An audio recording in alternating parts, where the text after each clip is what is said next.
MSW Media.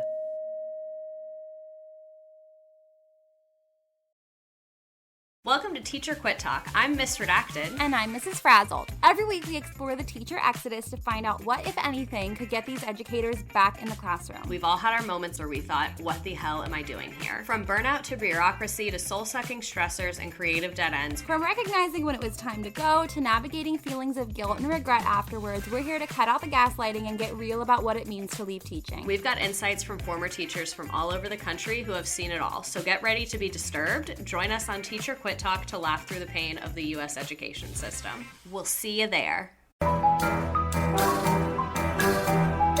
The rule of law is not just some lawyer's turn of phrase. It is the very foundation of our democracy. The essence of the rule of law is that like cases are treated alike.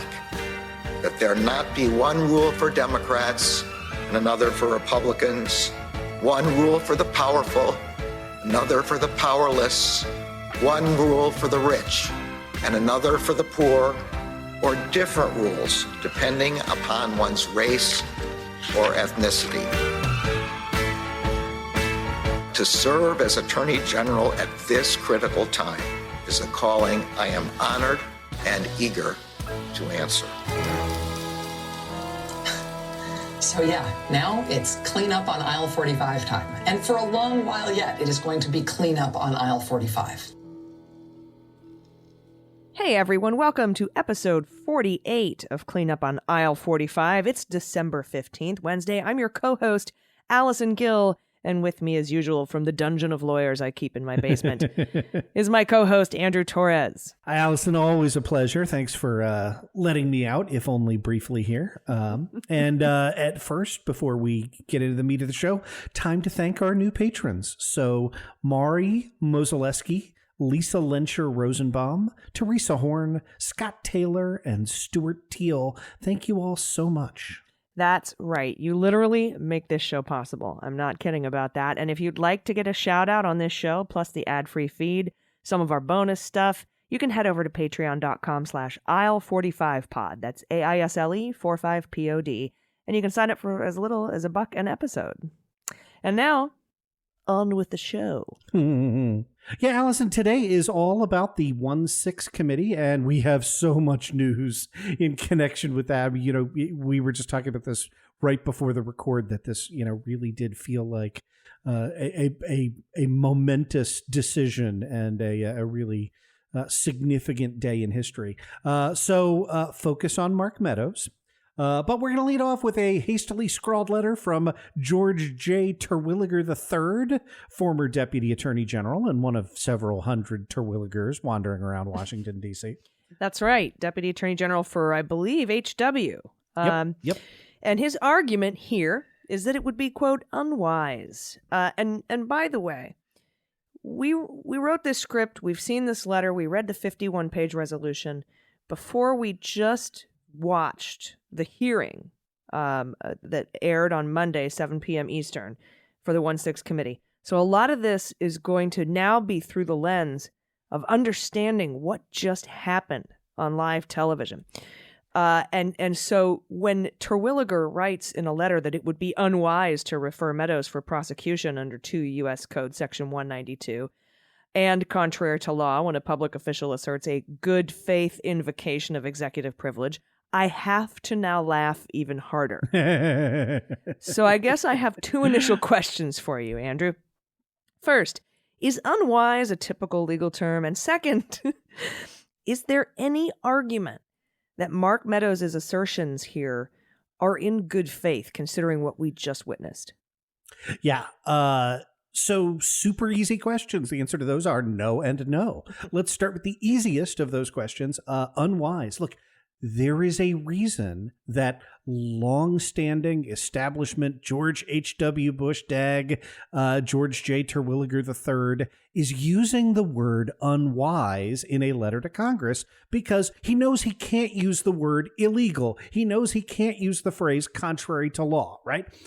This is very, very careful language. And his argument is something that I think even Trump supporters would probably be a little bit hesitant to admit in public, right? And that is, if the president, or I mean, not just the president, right, for purposes of executive privilege, anyone appointed by the president decides to tell Congress to go fuck itself, then Congress has no recourse, none. And by the way, how that's supposed to fit in with a separation of powers justification is really kind of beyond me. Yeah, it's like making an argument the sky is blue while also addressing Rayleigh scattering. I don't get it at all.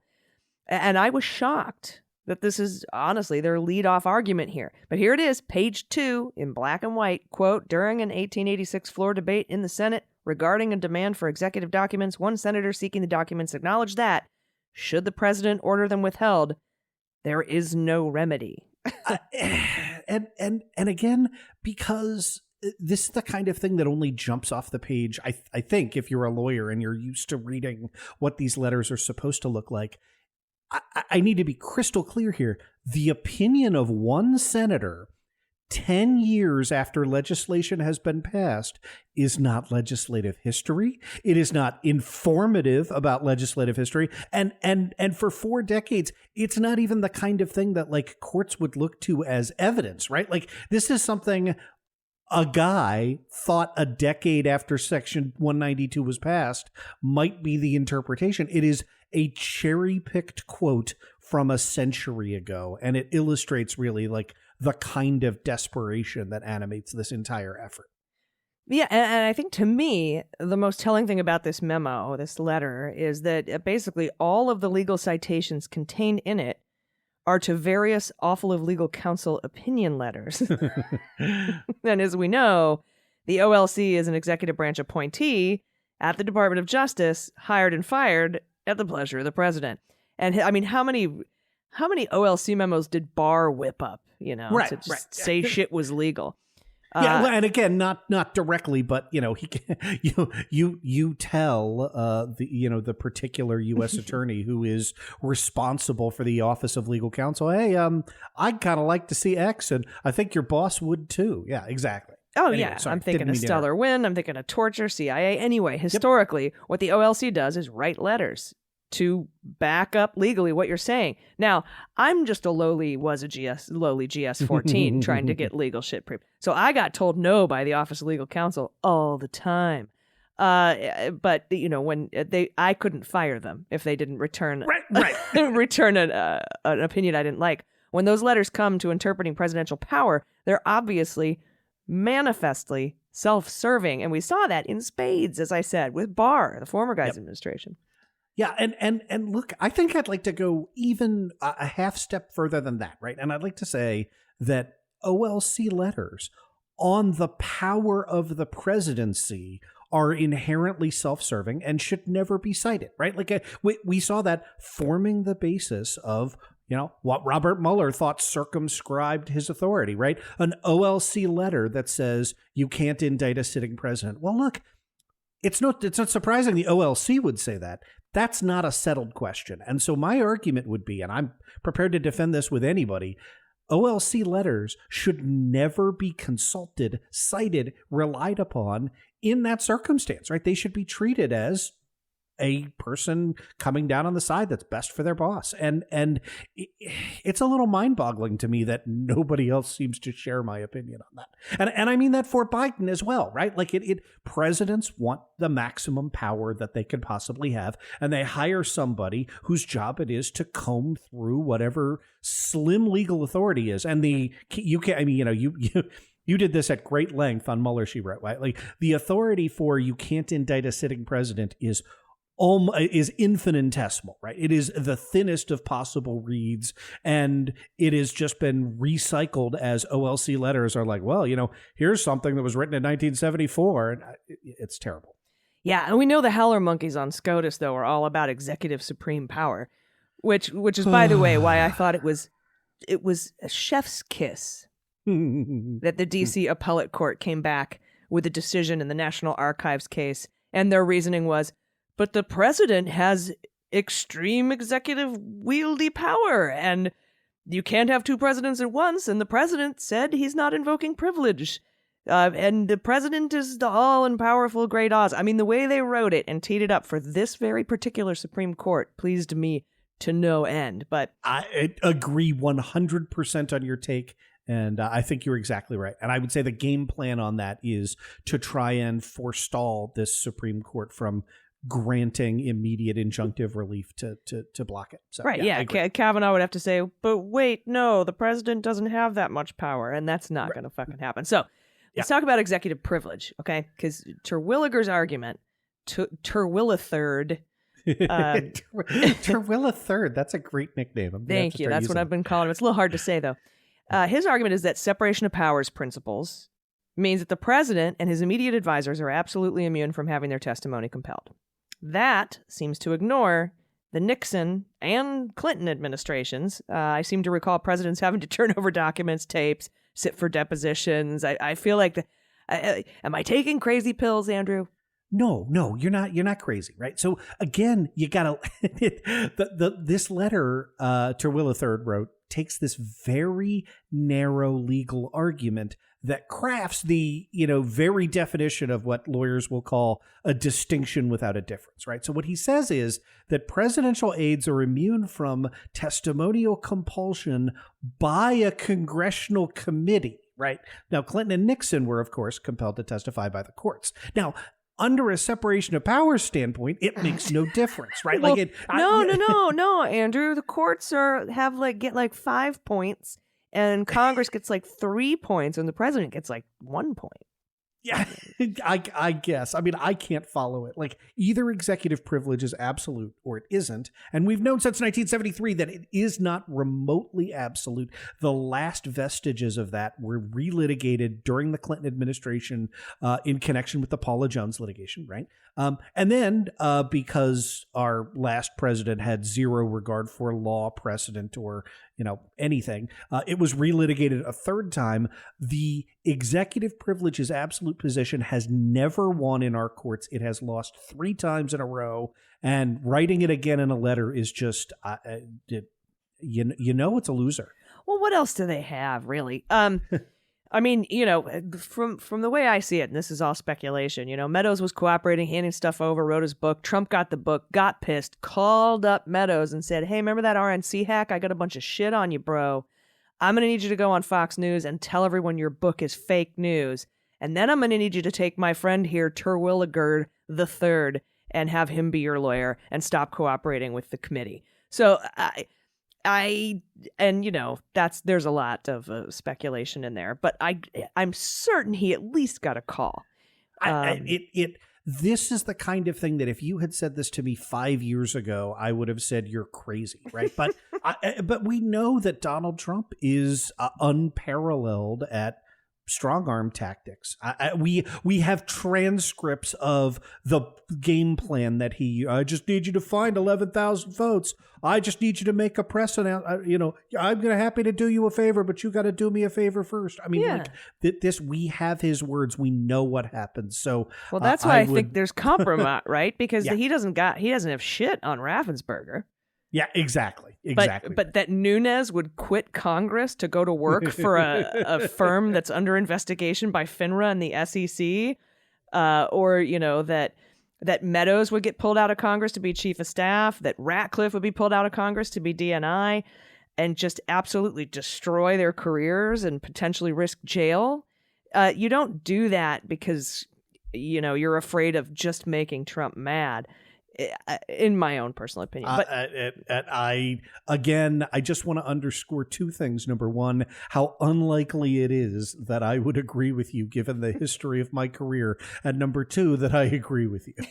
Well, yeah, because I mean, if I were Meadows and I didn't know, and I don't have any dirt on me anywhere, I'd be like, you know what, I'm cooperating. This was on you, man. Even Don Jr., and we'll get into that in a minute, thought you were being an asshole that day. So, I'm going to cooperate. I'm going to cooperate because I might end up, cooperating with the committee, pleading out if the DOJ does an investigation. But in the long run, I would have a long and lustrous career of being a national hero, and I would be a John Dean instead of a John Mitchell, and I would write books that people might actually buy. And so, to give all that up, the only cool life that you have potentially, it just doesn't make any sense to me. So, question for you about the argument that Section 192 requires something called willful default. The letter seems to argue that willful means in bad faith. So if Meadows actually believes that executive privilege applies here, that's good faith, and therefore the law doesn't apply? So you will not be surprised to learn that of the 285 cases interpreting and applying to USC Section 192, including multiple at the Supreme Court level, literally 0 have required, stated, opined, thought, comprehended that the prosecution must prove bad faith by the defendant, right? And I could get into some of the technical legal reasons why, but I think there's a really simple way to break this down, and that is it would render the statute incredibly stupid. And I know that George Terwilliger III knows that. So let's break down what Section 192 says. It says that you're guilty of this misdemeanor. Every person who, having been summoned as a witness to give testimony or produce papers, you can become guilty in one of two ways. Either you willfully make default, right? That is, you don't show up. Or who, having appeared, refuses to answer any question pertinent to the question under inquiry.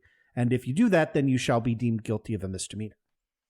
Okay. All right. So, in other words, this interpretation would say, if you show up for the subpoena and then fail to answer a relevant question, whether in good faith or bad faith, any faith, Right. wham faith, right? Then you're guilty of the crime under 192. And I retract that statement because it wasn't wham, was it? It was just George Michael. That's true. Yeah, I've got Whamageddon on the brain. I got knocked out earlier today. So anyway, if you don't show up at all, it's not a crime unless the prosecutor also proves beyond a reasonable doubt that you refuse to show up in bad faith. That seems to interpret the law in such a way that you'd be an idiot ever to show up to testify to Congress at all. And that seems like a dumb idea to have that law in the first place if Congress ever wants anyone to testify. Yeah, that's right. And it just goes to show you that the willfully makes default just means you intend not to show up, right? What that is excluding, what the actual legislative history and application of 2 USC 192 make clear is that willfully makes default means you decide not to show up. You thumb your nose at Congress. You say, yeah, I know you subpoenaed me, but no, right? That's all that they need to show. If they needed to show that you had to do that in bad faith, again, you would have that situation that you just described, which is it would be way easier to prosecute the people who do show up than the ones who don't. And just a simple gut check will tell you that cannot be what the law is. Now I should also add, it probably wouldn't be hard to show that the Meadows objections here are bad faith. I mean, they're certainly self-serving. We haven't even gotten into the question of waiver, which I imagine we will do when we talk about the Monday evening vote to hold Meadows in contempt. So the legal arguments here are not great.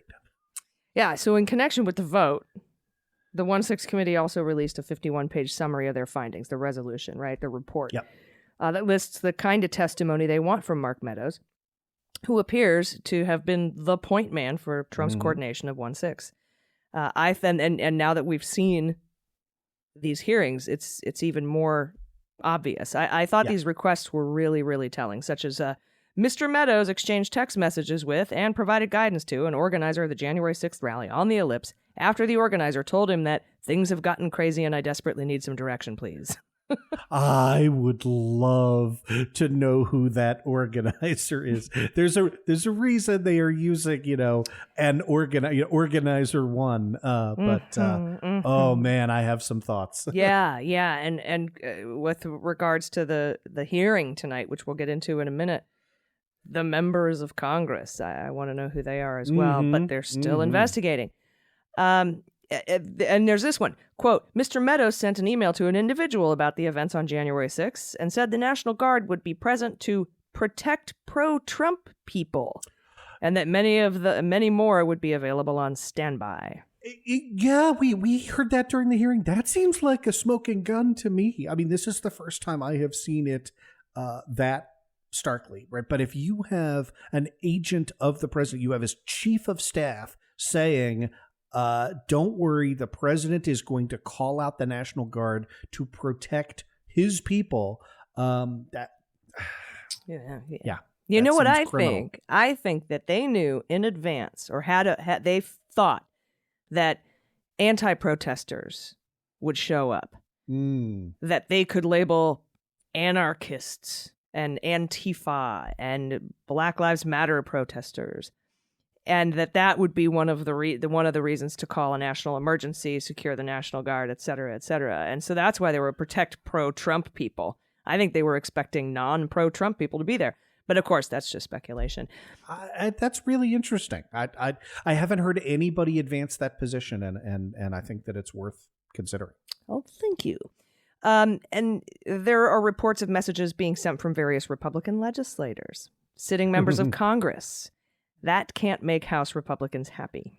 You've emphasized that. I want to talk about that in connection with the actual vote. But, it underscored, this is another thing we were talking about sort of right before we went to record.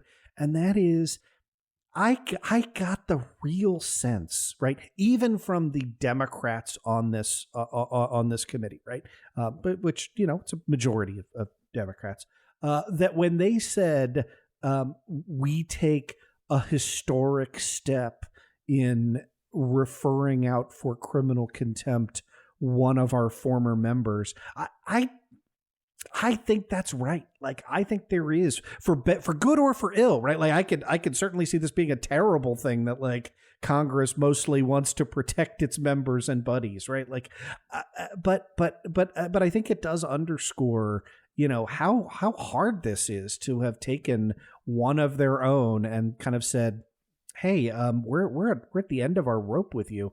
And I think it really gives insight into, why Kinzinger is retiring, for example. Like, this is a tough thing to do to your party. It does not mean, right? Like, I'm not going to, endorse Liz Cheney for president.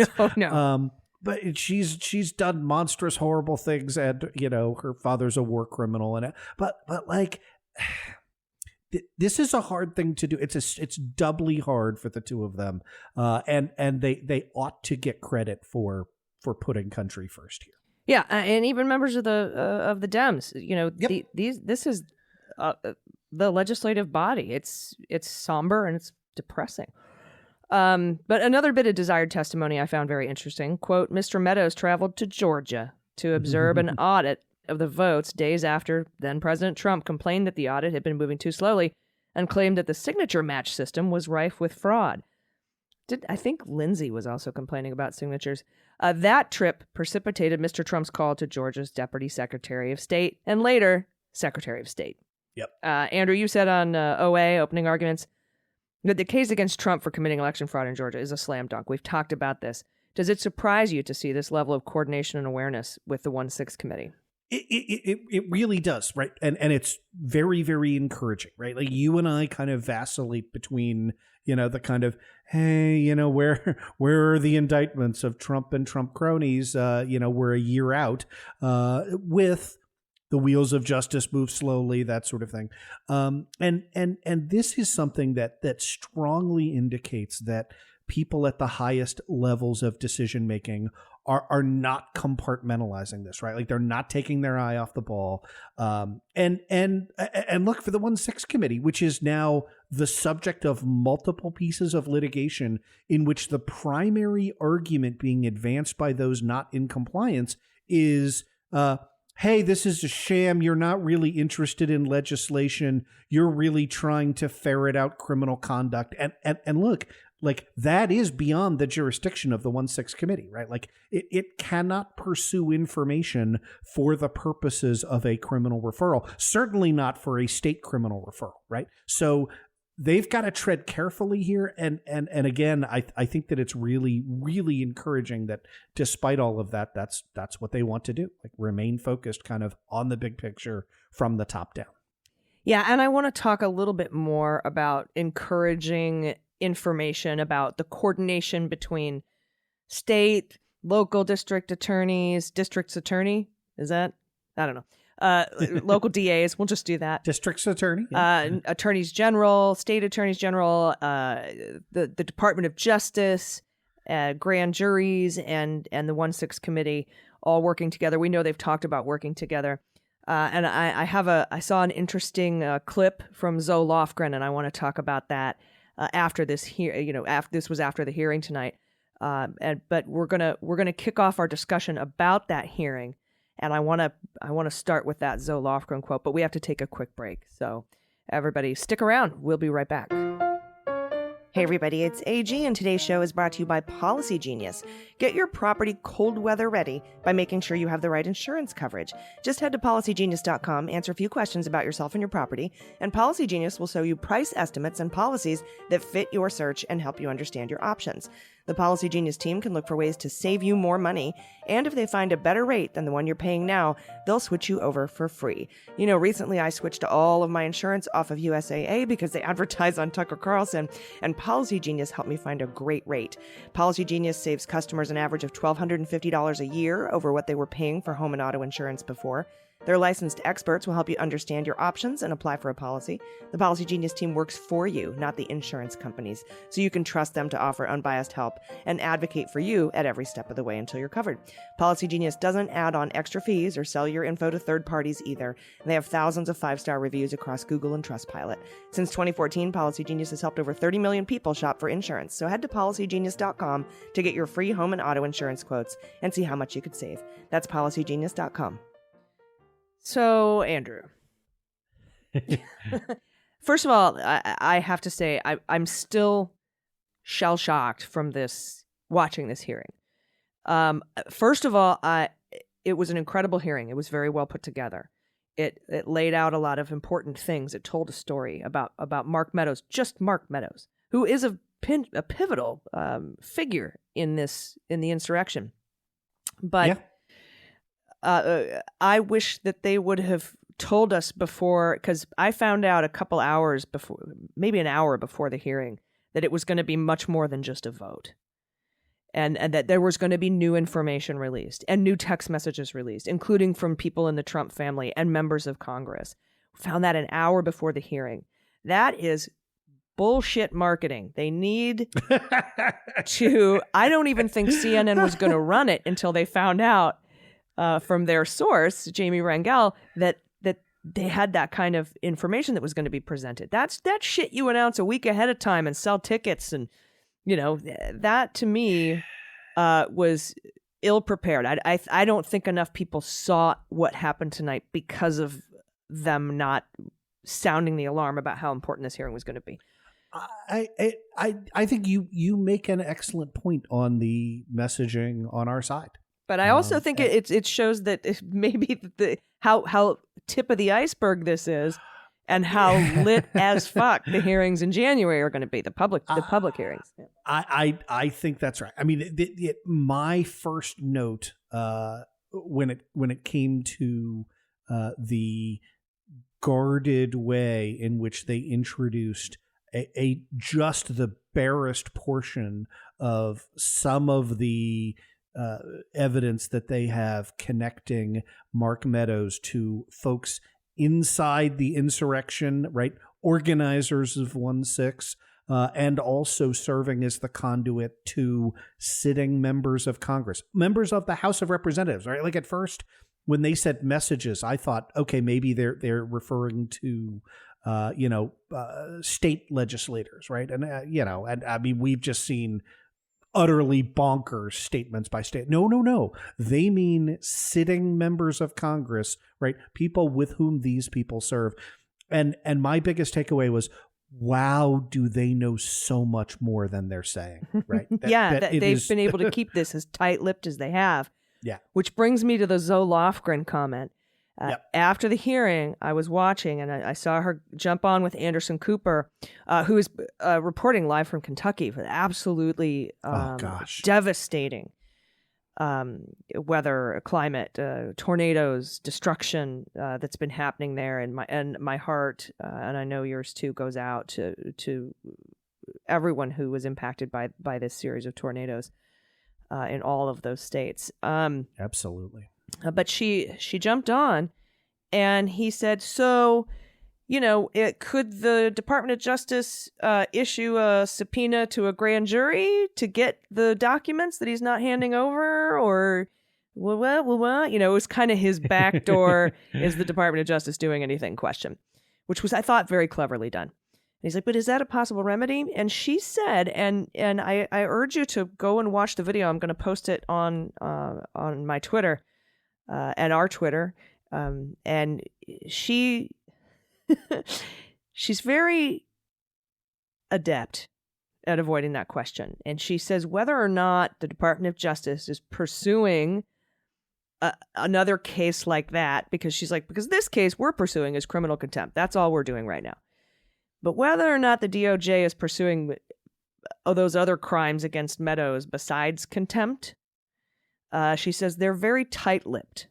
It's not appropriate for them to discuss who they're prosecuting and who they're investigating. In fact, you won't know about it until they have an indictment or until they say they've declined to prosecute.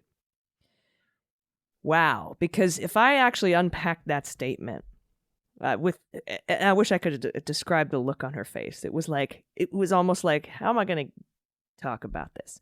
Yeah. It says to me, because she said, you'll never know until they indict or if they tell you they're not going to do it. That sounds to me like they're doing it. And they're very tight-lipped. She just said, they're very tight-lipped. It's not appropriate for them to discuss this. And, if we think about the fact that we have public reporting, that there is a grand jury impaneled in D.C., the U.S. Attorney's Office. They put Molly Gaston, she's the assistant U.S. Attorney in D.C., in charge of that, and also put her in charge of, quote, politically charged cases involving January 6th. And they have, and it was noted by the person who testified to that grand jury, they also have testified before the committee. That means the committee is working with the grand jury in D.C., which means they're working with the Department of Justice. And like you said in the past segment, we know that they're working very closely with Fani Willis, Georgia DA, Secretary of State's office, Raffensperger, etc. So there is massive, massive coordination that we are unaware of. So yes to all of that. And you said about 8 amazing things, and I want to try and unpack all of them.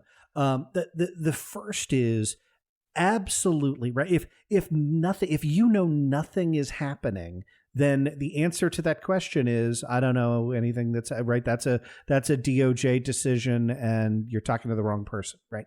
That's a super easy answer to give. And so to me, this illustrates that Zoe Lofgren is aware that that's a discussion that's taking place, right? So that's sort of point one. Point two is, I think, we sort of cavalierly toss around, that Donald Trump was a criminally insane ex-game show host. And so it's super easy to be like, well, he should be indicted in New York, and he should be indicted in Georgia, and he should be indicted federally. Like, that's obvious because Donald Trump is a criminal, a lifelong criminal, stupid, unrepentant, and until the presidency, bad at it. And that's the court of public opinion, which is why they can't talk about ongoing investigations, because in Lind v. the United States v. Lind, they said, you can't try this in a court of public opinion. You'll taint future juries and you'll fuck up the shit, because everyone knows Trump's a criminal. If we come out and say it too, we're going to lose on appeal. All right. So we're up to 9 things like that. You're exactly right. The John Walker Lind, like, it's an absolutely perfect example. Put a pin in that. Because my point was going to be a little bit tangential to that. And that is, based on public knowledge, certainly prior to today, if you had asked me, do you think there is a criminal, not a criminal contempt, right? That's what they referred out, right? That is 2 USC 192, it's a misdemeanor, right? And the sole point of that is to compel his attendance, right? Those aren't real crimes, right? The question that Anderson Cooper asked and the non-answer that we got, if you had asked me, do I think that the Department of Justice is about to or is considering indicting Mark Meadows in connection with the 1/6 insurrection, I would have come down 80-20 the other way yesterday, right? I would have said, look, like it would be a huge step. It would certainly be a huge step for it to be a former member of Congress and White House chief of staff. It's going to be very difficult to get the documents because there are going to be claims of executive privilege and everything. The fact that it is the other way, right? The fact that it has risen to that level suggests the coordination with DOJ, DC prosecutors in connection with the 700 pending insurrection cases, and says that they don't have one guy or 5 guys. They've got dozens plus who have said, oh yeah, no, I called Mark Meadows, right? Like I talked to so-and-so who talked to Mark Meadows. That again, that I want to be very, very clear. We're both being speculative here. That was not said tonight, but that is what I infer from that discussion, because that's the only other way you would get that information, right? The 9,000 pages that Meadows has turned over are not incriminating. That's why he turned them over. His public statements are not particularly incriminating. That's why he's made them. To say that you're at a point where the DOJ has to choose between indicting or making a declination decision suggests that they have a lot of evidence. Yeah. And but I will say that a lot of what we now know to be 9,000 documents, text messages, and communications handed to the committee by Mark Meadows included text messages. And the committee tonight in the hearing, only went over things that Mark Meadows handed over, because this is a contempt hearing. And when you hand shit over and they want to ask you questions about it, you waive privilege by handing it over. And they also brought up the fact that he went on Fox News a couple weeks ago. He went on Laura Ingraham a few months after the insurrection to talk about 1/6. His book came out the day Terwilliger told him they're not going to cooperate anymore. And he talks about 1/6 in the book. And when you talk about stuff, you can't claim privilege over it. So can I put a little asterisk by that? Yeah, because I was going to say there are exceptions to this, and that's why you are here, my legal friend. So that is absolutely true. If we're talking about the 2 classic invocations of privilege that you usually see from witnesses, right, which is attorney-client privilege or some other consultation privilege, or right, the privilege against self-incrimination. And in both of those cases, the privilege gets waived when you decide selectively to release information, because, and there's a slogan that's sort of driven into our brains as baby law students, and that is the privilege can be used as a shield but not a sword, right? Like you can't be forced to testify against yourself, but you can't strategically use that fact to then like obstruct justice. Yeah, only the good things, right? And then be like, oh no. Well, when it comes to answering questions, I'm going to plead the fifth. Same thing with attorney-client privilege, right? Like if you decide you say, hey, I consulted my lawyer on drafting this document, then that's it. We're done. Can't ask you anything more about that. If you say, hey, I consulted my lawyer on drafting this document, but I can tell you everybody in that room definitely thought it meant X. Well, congratulations, you've just waived attorney-client privilege, right? Like you cannot offensively release some information, but not others. The asterisk is in when you're talking about executive privilege, that there is figuring out to whom that privilege belongs. And it is worth pointing out here that Donald Trump has not asserted executive privilege in connection with Mark Meadows not appearing. He's asserted it over other people. Yeah, but not Meadows. That's exactly right. And I think I think it's because he's mad about the book.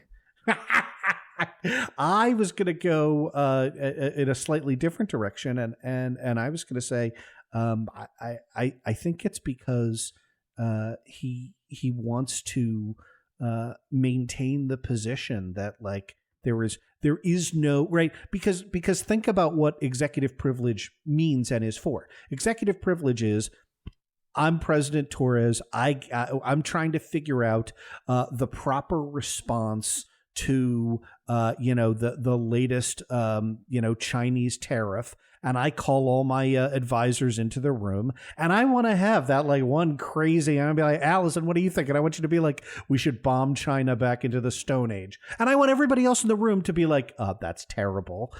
You're a horrible person, President Torrez. Why did you hire Allison Gill as one of your advisors? And I would say because she brings this kind of perspective, and we've now at least reviewed the full range of options. I'm sorry, I've turned you into this terrible scapegoat here.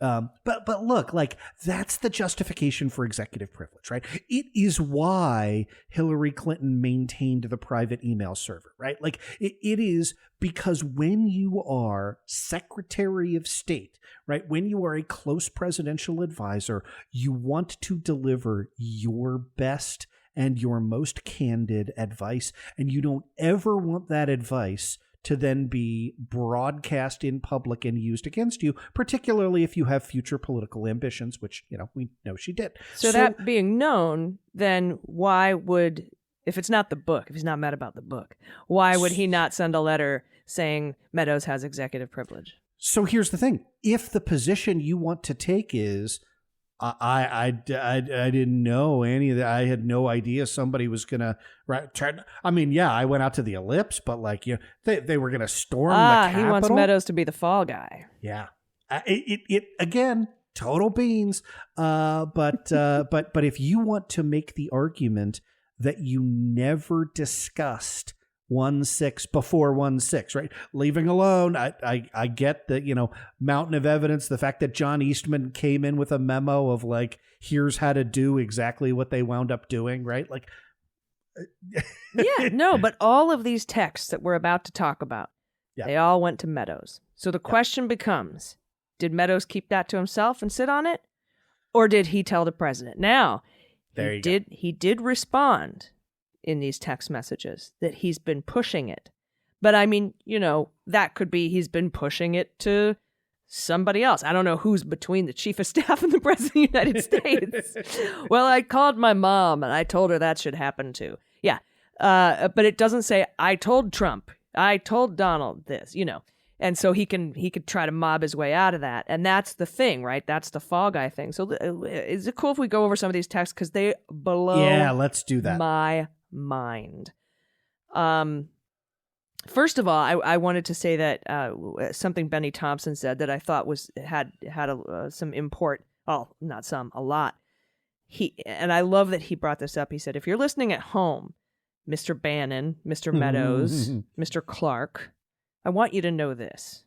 History will be written about these times, about the work this committee has undertaken, and history will not look upon any of you as martyrs. Damn. Yeah. I have been waiting, and I don't know that line is it. It was not televised enough for it to be it. But, one of the things I said... it's not it. But because that's what everybody's worried about, is that Bannon's just going to be, I'll go to jail for 30 days. I don't get, DGAF, because I'm going to raise money, and I'm the martyr now. I'm the political prisoner. But, just to remind everybody, historically, they're not going to look at you like that, bro. And the analogy I was going to make is, I have been waiting, admittedly, since January of 2017 for, the at long last, have you no sense of decency, sir moment, right? I'm not saying that this is it. This is definitely not it.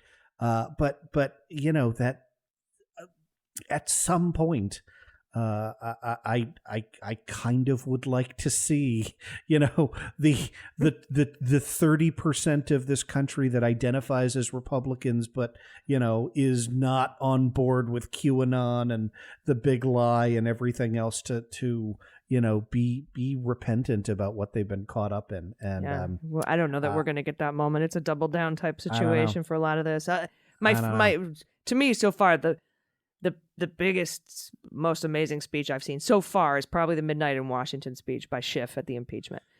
Yeah. But not, again, we're in the early days here. So let's talk about some of these texts. First of all, every fucking buddy texted Meadows. Fox News anchors, his kids, or at least one of them that we know of, members of Congress, and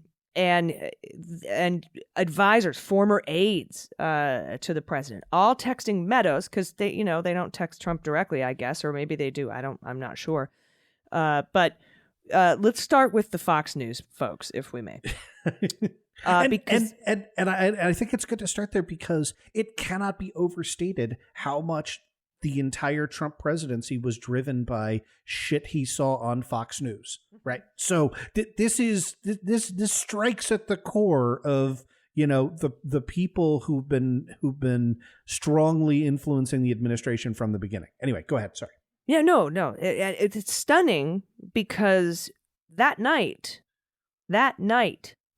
Hannity, Carlson, Ingram were all on Fox saying, who are these instigators? Is it Antifa? Is it Black Lives Matter? Is it anarchists? Who are these agitators? That they had that message ready to go on day one. I'm sure that's no accident that they were going to blame the left. In fact, when we see the text that says, protect pro-Trump people only. Right.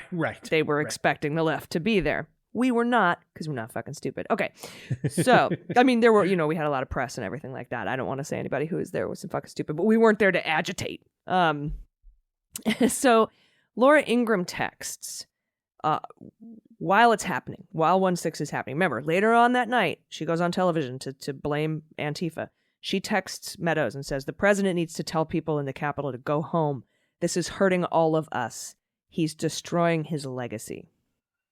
Does that sound like she really thinks it's Antifa? No. Yeah. Brian Kilmeade said, please get him on TV, destroying everything you have accomplished. So, first of all, I'm surprised he thinks they accomplished anything, but that shows the genuine nature of this tweet, or this text message, excuse me. And then, of course, Sean Hannity.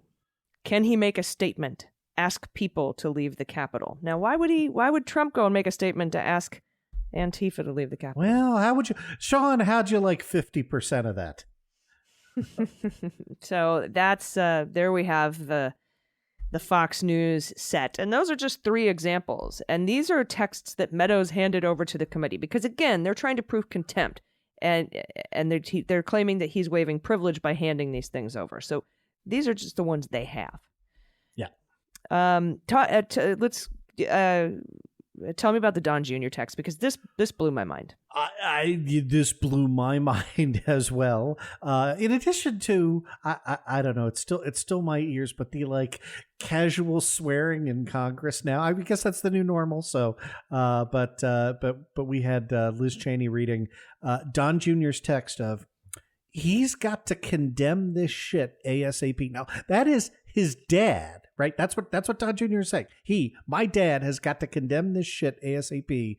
The Capitol Police tweet is not enough, and put a pin in that, right? And Don Jr. subsequently texted, we need an Oval Office address. He has to lead now. It's gone too far and gotten out of hand. And Meadows replied, I'm pushing it hard. I agree. Right. And that you raised that issue earlier, right? In terms of figuring out, the Meadows as the fall guy versus the level of communication. I'm pushing it hard to your son. Seems to indicate I'm talking to dad. Yeah. And also, and I've got to be honest here, this sort of clears Don Jr. of any pre-knowledge of a physical attack on the Capitol, or at least it getting to a point where it's gotten out of hand, because there is a text message from Jr. saying, you've got to stop this shit. He's got to condemn it ASAP. It's gone too far and gotten out of hand. I think you are right to seize upon that language, right? And that if I were Junior's lawyer, I'd be like, see, I didn't know anything about the insurrection. Yeah. I didn't know anything about that. I wanted a peaceful rally at the Ellipse. Da-da-da-da-da.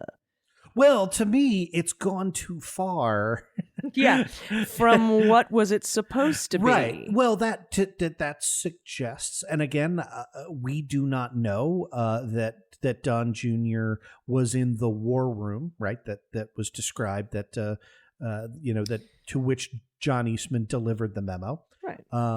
But it is consonant with having been in the war room and having seen the memo and been like, yeah, okay, right. Well, whatever procedural devices you want to use to, invalidate the election and keep my dad in office in perpetuity throughout the universe, great, go ahead with that. The moment we have, dude in a headdress with, zip ties looking to, all right, now we've gone too far. It also wouldn't preclude him from being part of a plan to have rioters go to the Capitol and attack counter-protesters so they can declare a national emergency, call out the National Guard for their own purposes, institute martial law, the Insurrection Act, whatever. Or that it's just supposed to, delay. But you're like, yeah, what? That the question there for Don Jr. is too far from what? What was the original plan? And I'd also like to see the timeline. I mean, we know the rough timeline, right? Because it's after that first tweet. But is this 3:30? Is this trying to figure it out, because there's also a level of, oh, okay, well, we played our hand and lost. Right. And now it's time to mitigate the damages that come from that. Yeah. And to say, but, this is kind of what I was talking about earlier. This sort of establishes for me that Trump knew. It certainly is very, very good, anecdotal evidence. Yeah. It'd be interesting to see Meadows' other replies to text messages. We only have the texts to him. We don't have, except for that particular one, which I thought was a good pointed one to use. But This is early on. This isn't this isn't the mother lode. Nope. By any means. And that's what we have to remember. So I'm watching this bowled over in my seat by what I'm seeing. And this is just crumbs. Yeah. These are tidbits. The iceberg metaphor, with which we started the segment, is, I think, a perfect way to kind of conclude the segment, right? Like, it is, there is, everyone is being so careful. There is so much more information out there. And, if it is very clear to me at the minimum that the 1-6 committee is not a, do nothing committee that is just sort of rehashing the stuff that they have. Where that goes ultimately, like, we don't know, but I think this illustrates you cannot suggest that they've been anything but on top of their duties. Yeah, that's just the tip of the iceberg. And that, the hearings that are going to come at the end of January, the public hearings, weeks of public hearings with witness testimony. I mean, I just can't even imagine if I was as bowled over as I was today by what they revealed today, what is yet to come. It's just going to be intense. Almost as if it will be a good time to listen to this show. So, yes, please share it widely. It's gonna be lit AF. All right, everybody, we will be right back. We've got some great comings and goings and another cleanup segment. Actually, we have other news this week besides this. But love it. This this hearing is historically gigantic. I don't even know how I don't have words. I've been using so many expletives and superlatives the last 4.5 years, Andrew, that I don't even yet know how to describe bigger things than what I've already described. So I'm at a loss for words, but we'll talk more when we get back. We're cutting for time. I had a little sidebar about how this is, the first criminal contempt referral out of Congress for a member of Congress since Sam Houston in 1832, and all kinds of great early 19th century politics. Not going to get into that. Maybe we'll do some later date. But yeah, like whenever you do a thing that hasn't been done in 189 years, it's a big thing. So this was a big day. Yeah, it definitely was. All right, everybody, stick around. We'll be right back with comings and goings. Hey, everybody, it's Allison for Cleanup on Aisle 45, and this portion of the show is brought to you by Feals CBD. That's Feals. It isn't about what you feel. It's about what you don't feel, like stress, anxiety, and pain. That's what CBD does for you. Keeping a clear head and feeling great is easy with Feals. You have no hangovers, no addictions, and if you haven't tried CBD, I recommend it. Feals CBD is safe and organic, well-sustained, and it's all certified and fair trade and all that. It's amazing. It's an amazing product, and it's helped me sleep better. It's reduced my anxiety. It's lessened soreness and pain. You just put a few drops of Feals under your tongue, and you feel the difference within minutes. I feel calmer. My muscles are less sore after workouts, which is great. And my mood is lifted, and I can fall asleep more easily at night. Deliveries are hassle-free and delivered directly to your door without a prescription. And this is cool. They have a free CBD hotline for assistance to find the right CBD dose for you, which is incredible. The Feals monthly membership makes self-care simple. You save money on every order, and you can pause or cancel anytime. So start feeling better with Feals. Become a member today by going to feals.com/cleanup. Cleanup is all one word, and you'll get 50% off your first order. Wow, 50% off your first order and free shipping. That's Feals, FEALS.com/cleanup to become a member and get 50% automatically taken off your first order with free shipping. Feals.com/cleanup. All right, welcome back, everybody. We have some comings and goings for you, as promised. But first, Allison, I know you wanted to talk about a fast-moving development. Yes, I love this. The White House has released a fact sheet for their strategy to counter corruption, which opens with a quote from President Biden. This back in June, I think. June. He said, "Corruption threatens United States national security, economic equity, global anti-poverty and development efforts, and democracy itself. But by effectively preventing and countering corruption and demonstrating the advantages of transparent and accountable governance, we can secure a critical advantage for the United States and other democracies." So this is an anti-autocracy deal. Yeah. So that statement, you're correct, it was made back on June 3rd. And B, you were also correct in that we are facing arguments among political scientists, among experts, right, as to the advantages to Marshall for having open and transparent government as opposed to the rise of authoritarian, populist neo-fascist leaders around the world. And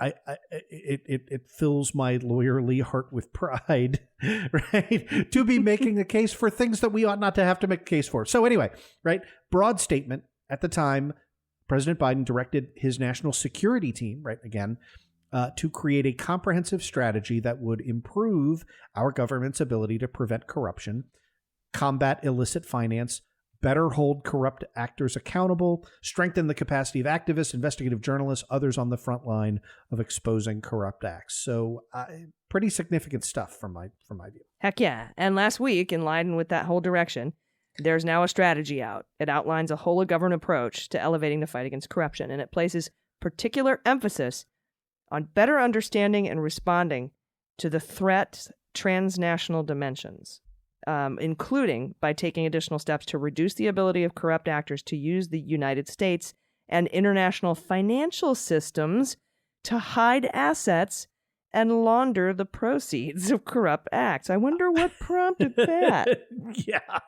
So, you described it as whole of government, right? It's a 5-pronged approach, right? So the first is modernizing, coordinating, resourcing U.S. government efforts to fight corruption. So a couple of sub-points with respect to that. As a former government employee, I have to say I hope step 1 is upgrading from Windows 95. Probably, right? So first is understanding and prioritizing intelligence collection and analysis on corrupt actors and their networks, right? Cool. Elevating anti-corruption work as a cross-cutting priority in key departments and agencies across the federal government. So that includes Department of State, you would expect, Treasury, Commerce, and the U.S. Agency for International Development, right? So that is bringing folks together in the room who understand complex financial transactions and can connect the dots. And then increasing law enforcement resources, bolstering information sharing between the intelligence community and law enforcement. So that's all the modernizing, coordinating, resourcing. I think it has, buy some new computers in there as well.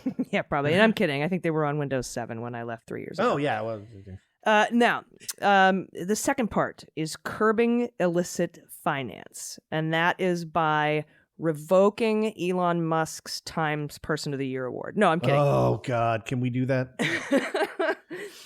So curbing illicit finance, they do this in a few ways. They issuing beneficial ownership transparency regulations. That basically, Andrew, helps identify bad actors hiding behind opaque corporate structures. Mm-hmm. Hello, Delaware.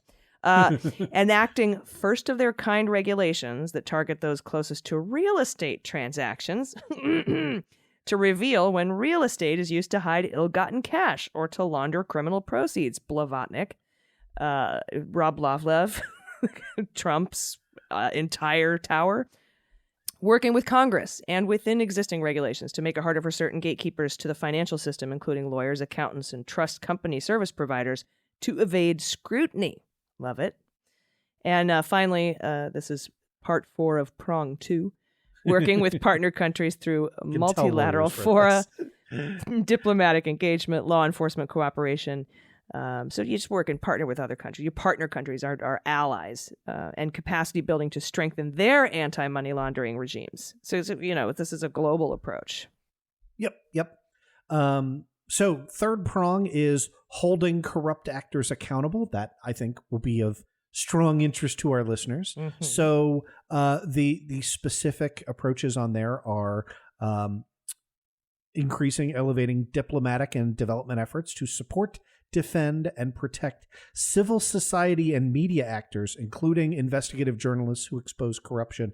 I cannot pass lightly over this point, right? Like, we just had an administration that openly declared the media to be the enemy, that did literally nothing in connection with Mohammed bin Salman ordering the beheading of a U.S. journalist, fostering an environment that led to congressional candidate Greg Gianforte punching a member of the press and then getting elected the next day, mm-hmm. right? It is just an environment that is unthinkable in the United States, and it's here. And yeah, like, part of what, I can think of a number of third-party actors about whom I would say have mixed motives or even terrible motives.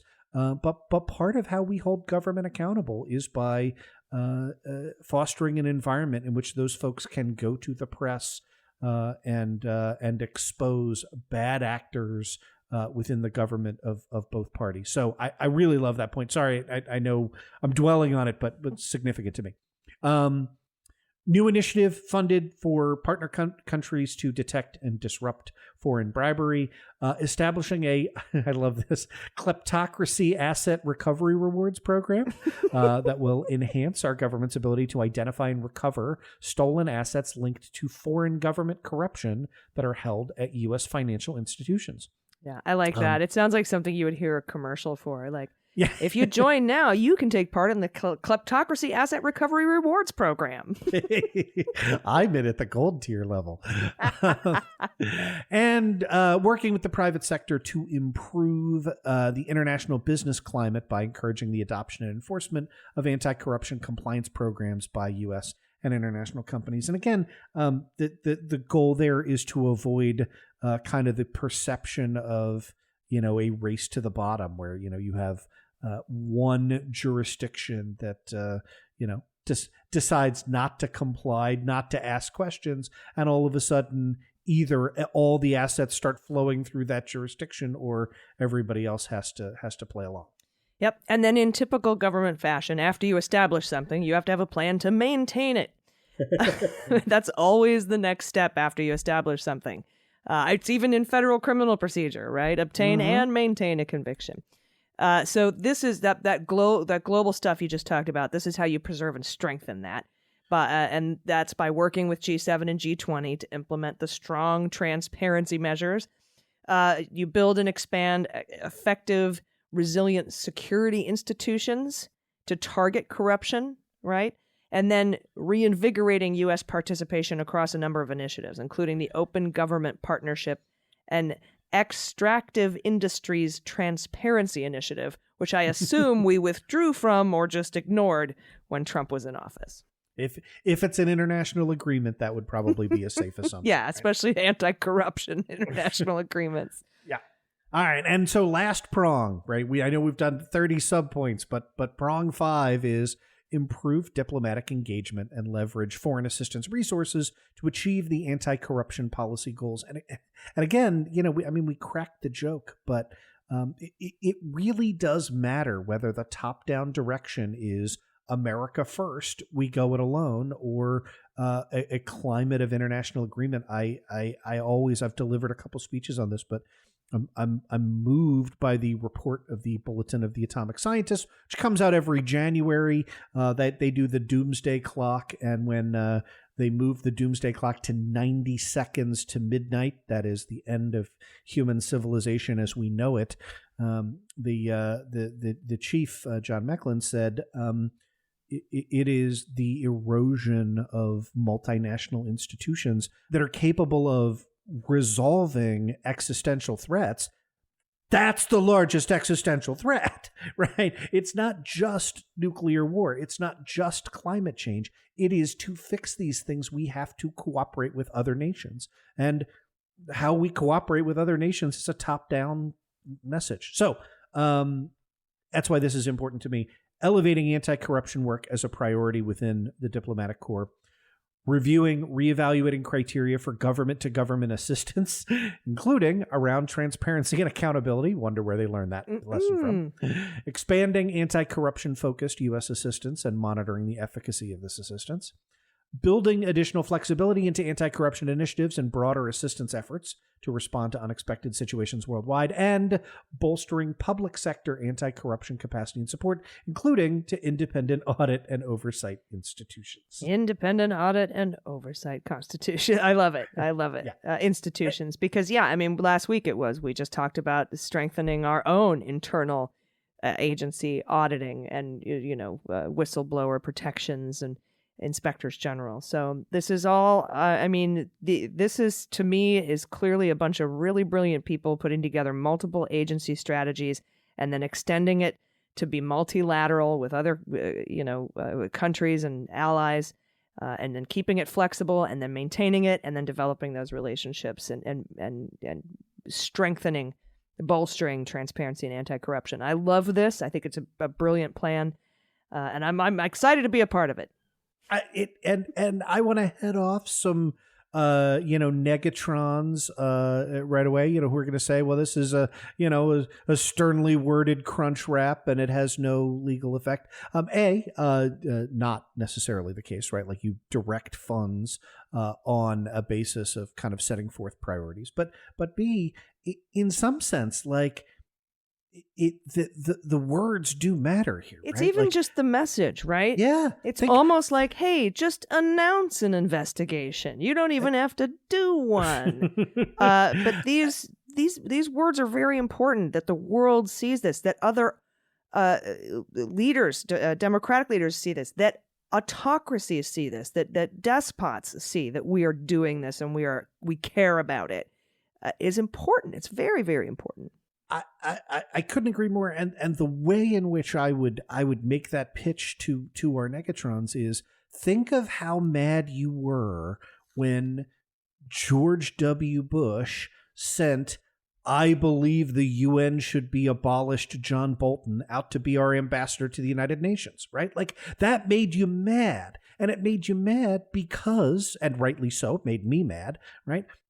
because that message matters, right? Because when the UN says, hey, who's your representative? And you're like, oh yeah, somebody who thinks you ought not to exist. It's exactly the same as putting Rick Perry in charge of the Department of Energy, right? Like the signal in a great many cases, right, is a significant component. It's not to say you don't also have to do the hard work of filling in the gaps. You don't also have to make policy, but in many ways, not doing that thing is a big change. Yeah, agreed. All right, Andrew, that is it for the anti-corruption plan, the big giant five-prong multi-level plan, as we must have in all government things. But let's talk about some comings and goings, shall we? All right. So as you know, as we've reported on the show, the Senate, the Republican members of the Senate continue to do everything in their power to delay at every turn. But President Biden announced 6 new ambassadorial nominees today. Those are Constance J. Milstein, who is nominee for Ambassador Extraordinary and Plenipotentiary to the Republic of Malta. Nice gig. Alina L. Romanowski, who is the nominee for Ambassador Extraordinary and Plenipotentiary to the Republic of Iraq. Margaret Whitman, Ambassador Extraordinary and Plenipotentiary to Kenya. January Contreras, nominee for Assistant Secretary for Children and Families at the Department of Health and Human Services. Agnes Schaefer, nominee for Assistant Secretary of the Army for Manpower and Reserve Affairs at DOD. And Timothy T.J. Baker, who is the nominee for the Commissioner of Federal Mine Safety and the Health Review Commission. Hey, Andrew, what's the difference between just an ambassador and an ambassador extraordinary and plenipotentiary? Great question. I don't fucking know. I'm going to find out. One's clearly way more fabulous than the other. And if you're keeping count like we are, that's 5 women. But hey, don't worry if you're a white dude, as far as we can tell. So is TJ Baker. So you can still make it in Biden's America. You'll be okay. The president also announced 3 more executive branch appointees today. Eric Raven, he is the nominee for Undersecretary of the Navy, Department of Defense. And let's see, it's Kristen E. Jones. She's the nominee for Assistant Secretary of the Air Force for Financial Management and Comptroller, Department of Defense. And Ventris Gibson, nominee for Director of the Mint, Department of Treasury. Yeah, so 2 things. Number 1, in addition to being an awesome name, Ventris Gibson, if confirmed, would not just be the first African-American woman to lead the U.S. Mint, she would be the first African-American period to lead the U.S. Mint. And she's currently the acting director there. So again, not exactly a reach of a pick. And the second thing is, an ambassador extraordinary and plenipotentiary is the highest, the first rank ambassadors. Plenipotentiary means they have the full authority to represent the entirety of the government. So these are your first tier ambassadors. And again, yeah. Okay, so when we think of an ambassador, that's them, like Masha Yovanovitch, et cetera. They were the exceptional authority to set policy and to speak on behalf of the government. Hell yeah. Congrats to everyone then. And I'm sure, Andrew, all of these will be confirmed by a voice vote, right? Oh, yeah. No, that would be any sensible function in government, where I'm sure Ted Cruz is going to delay hearings until the middle of the 38th century, probably. Yeah, Ted Cruz is a monster. Yeah, he is. And I can't wait to see his text messages from January 6th. All right. Ooh. Now, that is episode 48 of Clean Up on Aisle 45. Again, thank you to our patrons. Thank you to all of you for listening. And if you want to support the show for as little as $1 an episode, it really helps us out, makes this whole thing possible. You can do that at patreon.com/aisle45pod. Anything else? Any final thoughts you have today, my friend and my real life lawyer, my dungeon? No, this is our week before Christmas. So, if you're out there, if you're visiting family, please we got be one safe, more. Travel safe. Yeah, no, I know. But, this is by this time next week, folks will have already, left, gone to airports, that sort of thing. And I just want to emphasize our message from before Thanksgiving, which is, if and this has really happened in my family, a couple of folks and a couple of things. If there are gatherings that you're not comfortable going to, listen to that voice in the back of your head.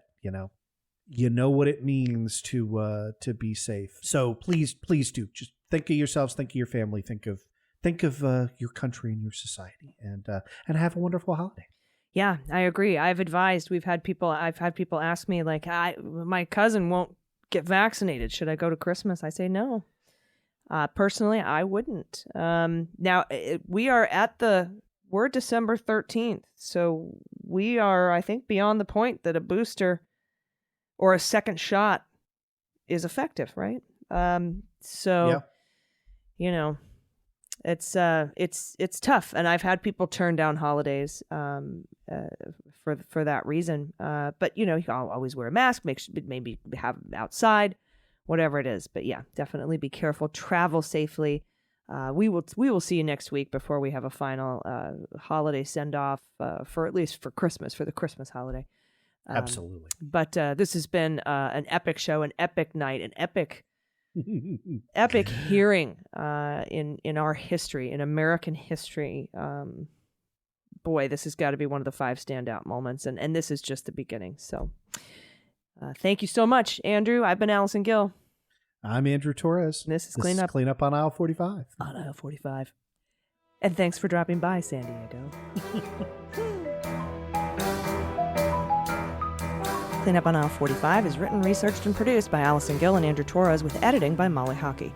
Our art and logo design are by Joelle Reeder and Moxie Design Studios, and our music is composed and performed by Adam Orr. Cleanup on Aisle 45 is a proud member of the MSW Media Network, a collection of creator-owned podcasts dedicated to news, politics, and justice. For more information, visit mswmedia.com.